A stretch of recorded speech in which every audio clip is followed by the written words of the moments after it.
Our conversation is with Mr. Yuri Alexandrovich Bezmenov. Mr. Bezmenov was born in 1939 in a suburb of Moscow. He was the son of a high-ranking Soviet Army officer. He was educated in the elite schools inside the Soviet Union and became an expert in Indian culture and Indian languages.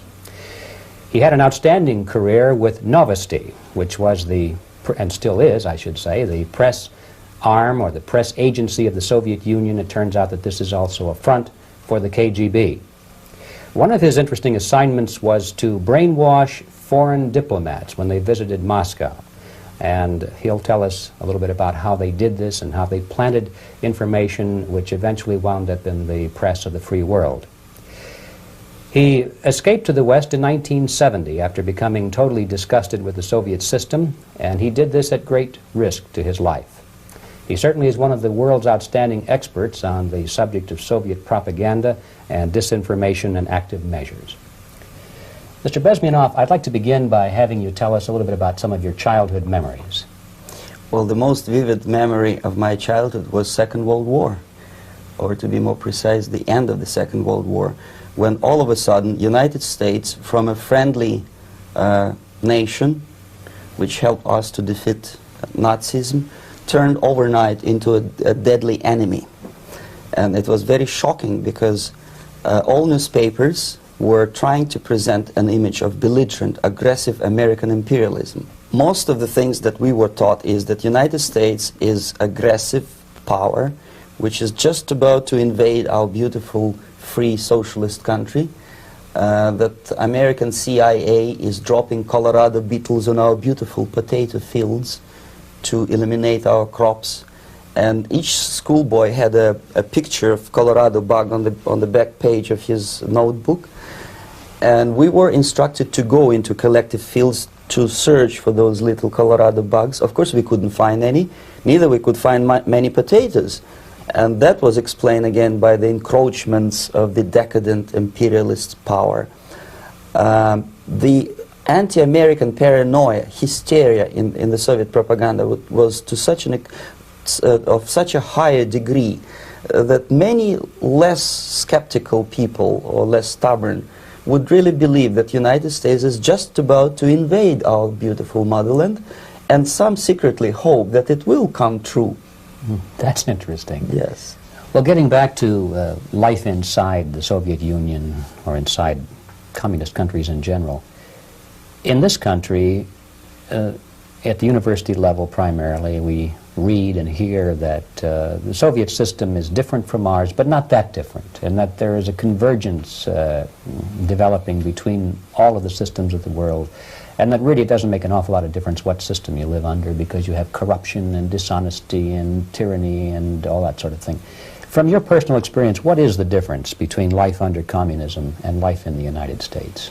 Well, life is obviously very much different for simple reason that the Soviet Union is a state capitalist economically. It's a state capitalism where an individual has absolutely no rights, no value. His life is nothing. It's just like an insect. He is disposable. Whereby in the United States, even the worst criminal is treated as a human being. He has a fair trial, and some of them capitalize on their crimes. They publish their memoirs in their prisons and get handsomely paid by your crazy publishers. The differences, of course, in the daily life are very various, depending on whom we are talking about. In my own private life, I never suffered from communism simply because I was brought up in a family of high-ranking military officer. Most of the doors were open for me. Most of my expenses were paid by the government, and I never had any troubles with the authorities or with the police. So, in other words, I would say I enjoyed, or I had good reasons to enjoy all the advantages of so-called socialist system. Mm-hmm. My main motivations to defect had nothing to do with affluence. It was mainly moral indignation, moral protest, rebellion against the inhuman methods of the Soviet system. Well, specifically, what did you object to? I objected, first of all, against oppression of my own dissidents and intellectuals. And that was the most disgusting thing that I witnessed as a young man, young student, who was brought up at a very troublesome period in our history, from Stalin to Khrushchev, from total tyranny and oppression to some kind of liberalization. Second, when I started working for the Soviet embassy in India, to my horror, I discovered that we are millions times more oppressive than any colonial or imperialist power in the history of mankind. That my country brings to India not freedom, progress, and friendship between the nations, but racism, exploitation, and slavery, and of course economical inefficiency to this country. Since I fell in love with India, I developed something which by KGB standards is extremely dangerous thing. It's called split loyalty, when an agent likes a country of assignment more than his own country. I literally fell in love with this beautiful country, a country of great contrasts, but also great humility, great tolerance, and philosophical and intellectual freedoms. My ancestors used to live in caves and eat raw meat when India was a highly civilized nation 6,000 years ago. So obviously the choice was not to the advantage of my own nation. I decided to defect and to entirely dissociate myself from that brutal regime. Mr. Bezmenov, we've read a lot about the concentration camps and the slave labor camps under the Stalin regime. Now the general impression in America is that those things are part of the past. Are they still going on today, or what is the status? Yes. There is no qualitative change in the Soviet concentration camp system. There are changes in numbers of prisoners. Again, this is unreliable Soviet statistics. We don't know how many political prisoners are there in the Soviet concentration camps. But we sure know from various sources that at each particular time there are close to 25 to 30 million of Soviet citizens who are virtually kept as slaves in forced labor camp system. The size of the population of a country like Canada is serving terms as prisoners. Incredible. So I would say that those intellectuals who try to convince American public that concentration camp system is a thing of a past are either conscientiously misleading public opinion, or they are not very intellectual people. They're selectively blind. They lack intellectual honesty when they say that. Well, we've spoken about the intellectuals in this country and also the intellectuals in the Soviet Union. What about down at the broad mass level? Do the people in general, the working people, the workers in general in the Soviet Union, do they support the system? Do they tolerate it? What is their attitude? Well, average Soviet citizen, if there is such an animal, of course, does not like the system because it hurts, it kills. He may not understand the reasons. He may not have enough information or educational background to understand. But I doubt very much there are many people who are conscientiously supporting the Soviet system. There are not such people in USSR. Even those who have all the reasons to enjoy socialism, people like myself, who were a member of journalistic elite, they also hate the system for different reasons, though. Not because they lack material affluence, but because they are unfree to think, they're in constant fear, duplicity, split personality. And this is the greatest tragedy for my nation. Well, what do you think are the chances of the people actually overcoming their system or replacing it? There is a great possibility that system will sooner or later be destroyed from within. There is a self-destructive mechanism built into any socialist or communist or fascist system, because there is lack of feedback, because the system does not rely upon loyalty of population. But until this Soviet junta is being supported by the Western so-called imperialists, that is, multinational companies, establishments, governments, And let's face it, intellectuals, so-called academia in the United States is famous for supporting the Soviet system. As long as the Soviet junta will keep on receiving credits, money, technology, grain deals, and political recognition from all these traitors of democracy or freedom, there is no hope, there is not much hope for changes in my country, and the system will not collapse by itself simply because it's being nourished by so-called American imperialism. This is the greatest paradox in history of mankind, when capitalist world supports and actively nourishes its own destroyer, destructor. I think you're trying to tell us something. Oh, in yes. This country. I'm trying to tell you that it has to be stopped unless you want to end up in Gulag system and enjoy all the advantages of socialist equality. Working for free, catching fleas on your body, sleeping on planks of plywood in Alaska this time, I guess. That's where Americans will belong, unless they will wake up, of course, and force their government to stop aiding Soviet fascism. Well, you told us a moment ago why you left the system. I'd like to hear the details of how you did it. It must have been a very dangerous thing. It was not so dangerous, it was crazy. First of all, because defecting in India is virtually impossible, thanks to very strong pressure from the Soviet government. Excuse me, you were in India on assignment at that time? Yes, I was working for the Soviet embassy in New Delhi as a press officer. And defecting for a Soviet diplomat is next to impossible. It's a suicide, as I said, because a great friend Indira Gandhi pushed a law through parliament which says, and I quote, "No defector from any country has a right of political asylum in any embassy on the territory of Indian Republic," which is a masterpiece of hypocrisy. No other defector but the Soviet one needs a political asylum. So knowing that perfectly well, I planned a craziest possible way to defect. I studied counterculture in India. There were thousands of young American boys and girls with no shoes, long hair, smoking hash and marijuana, studying sometimes Indian philosophy, sometimes simply pretending that they studied. And they greatly annoyed Indian police, and they were laughing stock of Indians because obviously they were good-for-nothing students.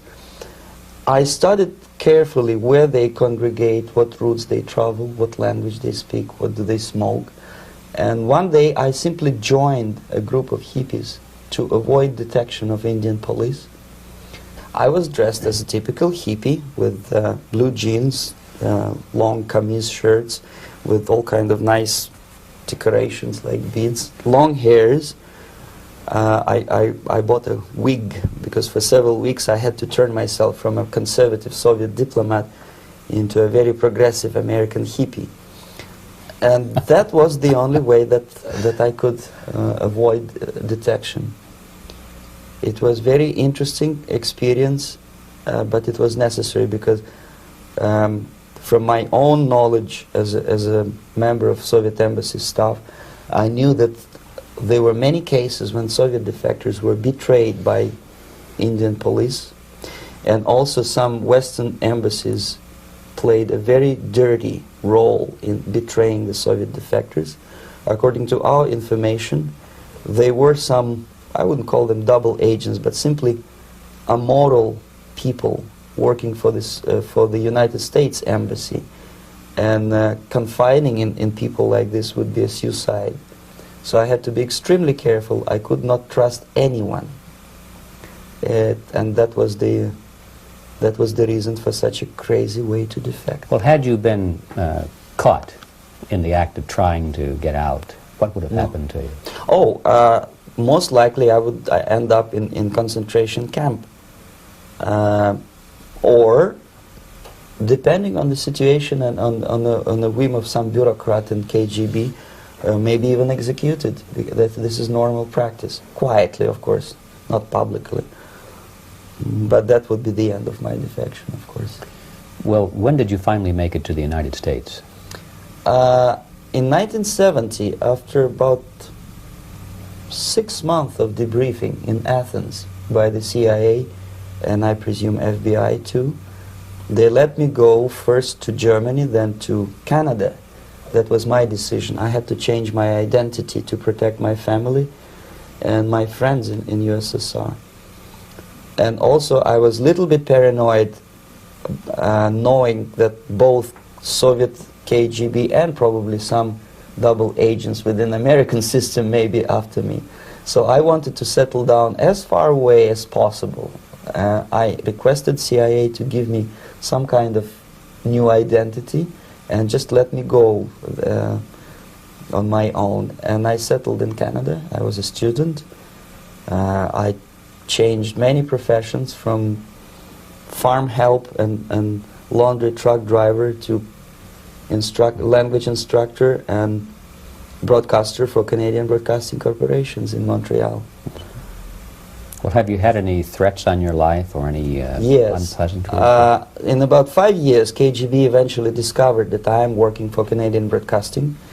I made a very big mistake. I started working for overseas service of CBC, which is similar to Voice of America, in Russian language. And of course, monitoring service in USSR picked up every new voice. Every new announcer, they would make it a point to discover who he is. And in 5 years, sure enough, slowly but surely, they discovered that I am not Thomas Schumann, that I am Yury Alexandrovich Bezmenov, and that I am working for Canadian Broadcasting, and undermining beautiful détente between Canada and USSR. And the Soviet ambassador Alexander Yakovlev made it his personal effort to discredit me. He complained to Pierre Trudeau, who is known to be a little bit soft on socialism. And the management of CBC behaved in a very strange, cowardly way, unbecoming to representatives of an independent country like Canada. They listened to every suggestion that Soviet ambassador gave, and they started shameful investigation, analyzing content of my broadcasts to USSR. And sure enough, they discovered that some of my statements were probably would be offending to the Soviet Politburo. So I had to leave my job. And of course, subtle intimidations. They would say something like, please cross the street carefully because, you know, traffic is very heavy in Quebec. And fortunately, I know about the psychology and the logic of activity of the KGB, and I never allowed myself to be intimidated. This is the worst thing. This is what they expect a person, a defector, to be intimidated. Once they spot that you are scared, they keep on developing that line. Mm-hmm. And then eventually you either have to give up entirely and work for them, or they neutralize you. They would definitely stop all kind of political activity, which they failed to do in my case, mm-hmm. because I was stubbornly working for the Canadian Broadcasting. And in response to their intimidations, I said that, look, this is a free country, and I am as free as you are. And I also can drive very fast. And gun control is not yet established in Canada, so I had a couple of good shotguns in my basement. So welcome to visit me someday with your Kalashnikov's machine guns.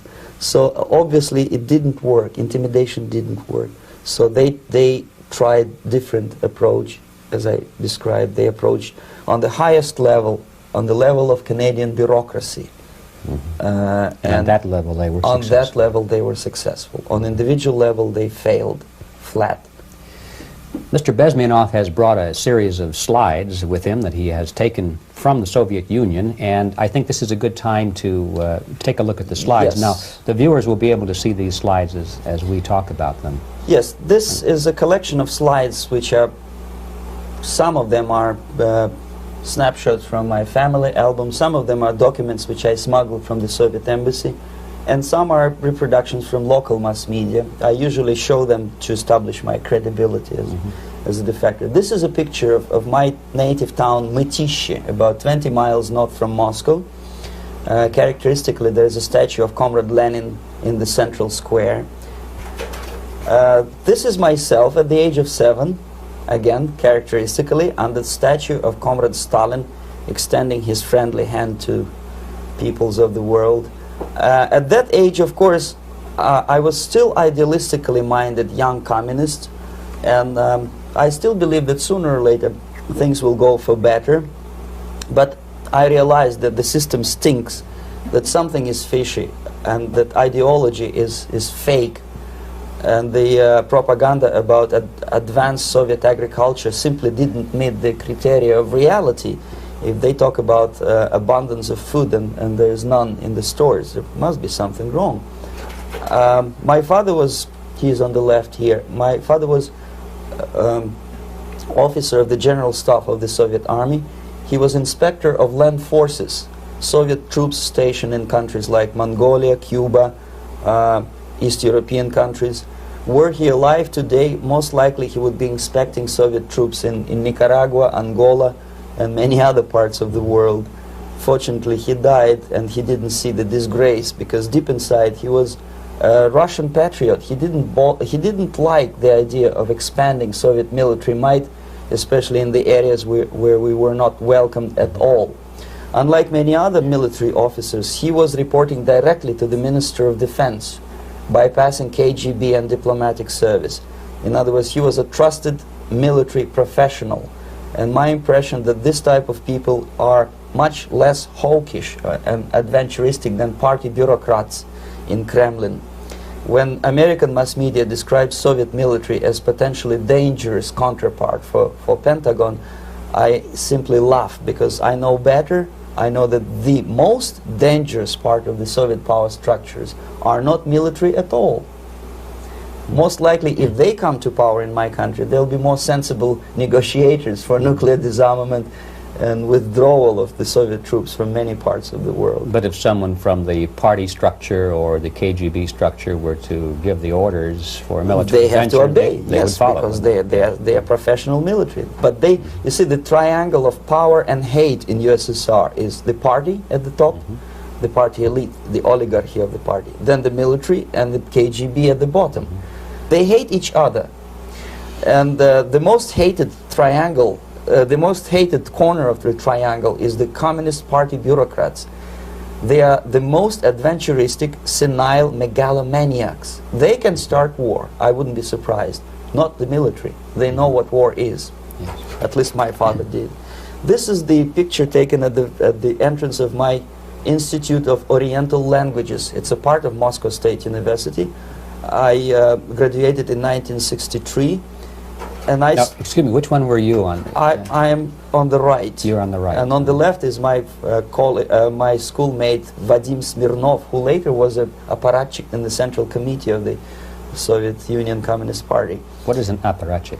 It's a functionary, something like civil service in British Empire. Someone who is never fired from the service. He stays there internally. He may not be promoted too high, but he's a dependable bureaucrat who will stay forever. I studied not only languages, but also history, literature, even music. I'm on this picture, I'm trying to learn how to play Indian musical instrument. I even tried to look like an Indian when I was second-year student. Not bad, right?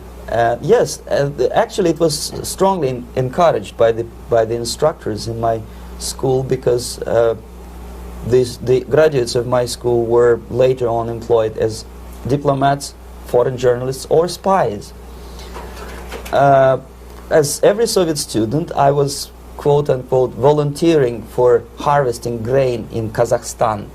This is the biggest agricultural blunder of the Soviet government.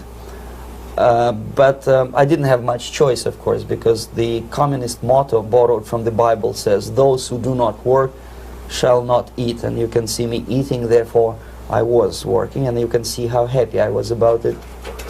I went through a very extensive physical and military training, including the military games in areas, suburban areas of Moscow. And here, for example, we are on a tour in Arkhangelsk area. And by the end of my training in school, I was recruited by the KGB. This picture was taken on that day, and you can see again how happy it feels to be recruited by the KGB. Our conversation with Yuri Alexandrovich Bezmenov, who is a defector from the Soviet Union, a former propaganda agent for Novosti and the KGB, will continue after this message.